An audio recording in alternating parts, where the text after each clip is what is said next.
Ainda avançando sobre as noções de política externa por parte dos Estados Unidos da América, nós vamos ter um avanço já no século XX chamado a Big Stick Policy, né? Ou a política do grande porrete.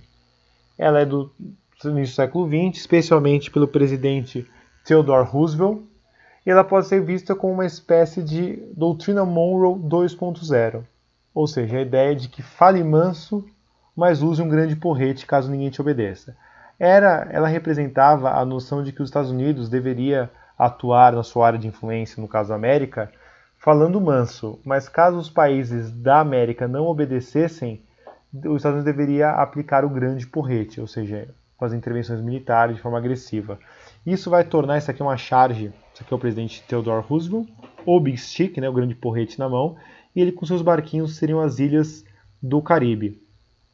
É uma noção também que parte da ideia de que os Estados Unidos deveria ter o Mar do Caribe, assim como o Império Romano tinha o Mar Mediterrâneo, ser uma área de influência e de domínio total. Até hoje, a política dos Estados Unidos para a América Latina ela é muito influenciada pela doutrina Monroe e pela doutrina do Big Stick, muito mesmo. Tanto que na América Central e no México, assim, até na América do Sul, é muito difícil um governo ficar de pé ou sofrer pouco se ele vai contra as ordens dos Estados Unidos. Essa política ela é levemente alternada na mão de dois presidentes do século XX. Dois presidentes, inclusive, que foram presidentes durante as guerras mundiais. O nome dessa política é a política de boa vizinhança, primeiro aplicado pelo Woodrow Wilson, entre 1913 e 1921, e depois aplicado pelo presidente Franklin Delano Roosevelt, que governou entre 1933 e 1945. Isto é, qual que era a ideia dessa política de boa vizinhança? É uma ideia de que os povos tinham direito à autodeterminação, ou seja, cada povo poderia fazer o que quisesse de si mesmo e do seu país, se fosse democraticamente realizado o método. Então, nessa política, os Estados Unidos seria menos interventor e buscaria mais cooperação. Então, nós vamos ter, por exemplo, no contexto de uma política de boa vizinhança, que o Brasil vai acabar entrando do lado dos aliados na Segunda Guerra Mundial. Os Estados Unidos fica tentando seduzir os países da América, especialmente o Brasil, a entrar do lado dos aliados, né, liderados pela União Soviética, mas também integrados por Estados Unidos e Reino Unido. E os Estados Unidos ficam tentando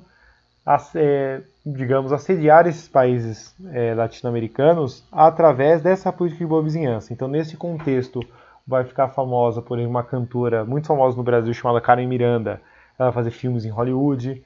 O Walt Disney vai criar um personagem da Disney para cada país da América do Sul. Caso nesse contexto, da América Latina, acho que inteira. Nesse contexto surge o Zé Carioca também. Ou seja, a ideia do Roosevelt não era obrigar o Brasil, Argentina, México, Colômbia a ficarem do lado dos Estados Unidos na guerra, e sim convencer isso. Então, essas três políticas são muito importantes para entender como costuma ser a visão dos Estados Unidos em relação à América. A doutrina Monroe, a doutrina do Big Stick, a Big Stick Policy, e a política de boa vizinhança. O próprio Franklin Roosevelt vai desenvolver aí do ponto de vista interno, até com o asterisco aí, a noção de New Deal. O que é o New Deal? É um impacto, ou melhor, perdão, é um novo pacto econômico que o Roosevelt vai propor para os Estados Unidos após a crise da quebra da Bolsa de Nova York em 1929. Qual que é a ideia? Após a crise de 29, né, o Roosevelt assume em 33, sabendo que as empresas estão falidas ou sem capacidade de empregar ninguém ou de construir nada, o Estado americano vai passar a investir em infraestrutura. Então, já que as empresas americanas não investiam em nada, porque estavam quebradas ou estavam ainda sobre o impacto da crise, vai ser o Estado americano então que vai passar a investir em coisas, construir coisas, ser um Estado empresário. Então vai construir rodovias, hidrelétricas. O New Deal vai ser muito importante para a inspiração de programas keynesianos, né, da economia do capitalismo keynesiano. Qual é o resultado do New Deal? Mais empregos e uma recuperação econômica mais forte dos Estados Unidos, permitindo que apenas menos de 8 anos depois da implementação do New Deal, os Estados Unidos já tivessem uma máquina de guerra muito importante que seria usada na Segunda Guerra Mundial, né, para ajudar especialmente ali no contexto do Reino Unido. Após a Segunda Guerra Mundial, no finzinho da Segunda Guerra Mundial, o Roosevelt morre, assume o vice dele, que é o Truman, e vai surgir a doutrina Truman. A doutrina Truman, essa também é exterior, né, que nem o New Deal, que é um programa interno, a doutrina Truman pensa o mundo, pensa a política externa, ela não vai focar na América, ela vai focar no mundo todo. Os Estados Unidos se reconhece, após o fim da Segunda Guerra Mundial, como um país, uma superpotência, que pode olhar para dentro da América, ele pode ter um impacto e um controle mundial. Qual que era a ideia da doutrina Truman? Conter a União Soviética. A União Soviética é a grande vencedora da Segunda Guerra Mundial, né? E também é a grande perdedora, porque é a que mais perde gente, mais perde infraestrutura, mas é ela que acaba derrotando o Hitler, no final das contas, a Alemanha, principalmente.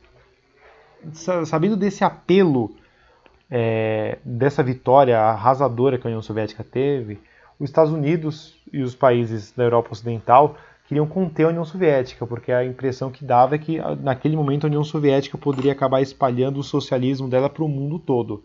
Ela faz isso, inclusive, em metade da Europa, né? A Europa Oriental, praticamente toda, se tornará socialista. Para conter a União Soviética, tanto na Europa quanto sobre a Ásia, a doutrina Truman vai criar formas de conter. Dentre essas formas, dois aspectos, dois institutos, né, duas instituições são fundamentais para a gente entender.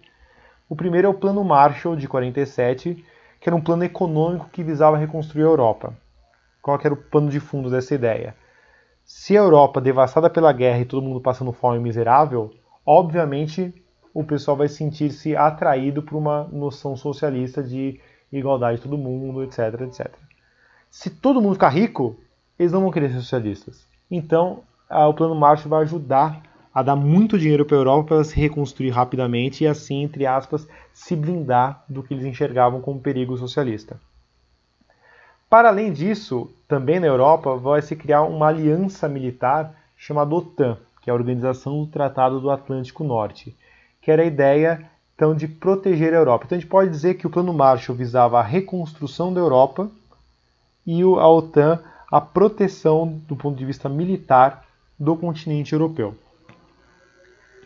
A partir dos anos 50, os Estados Unidos vai ter uma dinâmica interna, novamente olha o asterisco, né? Que vai ser uma espécie, talvez um dos momentos que os Estados Unidos mais flertaram com o autoritarismo e com quase uma ditadura, né? Mas realmente um momento bem autoritário, que foi esse período conhecido como macartismo. McCarthy era um político importante nos Estados Unidos, e ele vai criar uma histeria nos Estados Unidos de anticomunismo. E nesse macartismo nós teremos muitas perseguições anticomunistas, seja de autores, escritores que eles consideravam comunistas, atores como eles consideravam comunistas, editoras, programas de rádio, programas de TV, histórias em quadrinhos, tudo isso vai ser perseguido, tudo que tinha, por exemplo, defendia a justiça social, esse tipo de coisa, era considerado comunista, então era perseguido. Um dos destaques para esse momento é a expulsão do grande ator e diretor inglês, mas durante muitos anos radicado nos Estados Unidos, chamado Charlie Chaplin. Ele é expulso dos Estados Unidos sob a acusação de ser comunista. E não só ele, nós temos, por exemplo, nas histórias em quadrinhos, um impacto muito forte de perseguição e de conservadorismo nos costumes. Esse macartismo vai inspirar bastante as ditaduras implantadas através dos Estados Unidos durante os anos 50 até os anos 80 na América Latina, as ditaduras militares, né? Essas ditaduras militares eram anticomunistas e tinham muito de aspectos macartistas. Até hoje no Brasil tem alguns jornalistas, alguns personagens que se dizem macartistas, né? Que se dizem perseguidores de comunistas.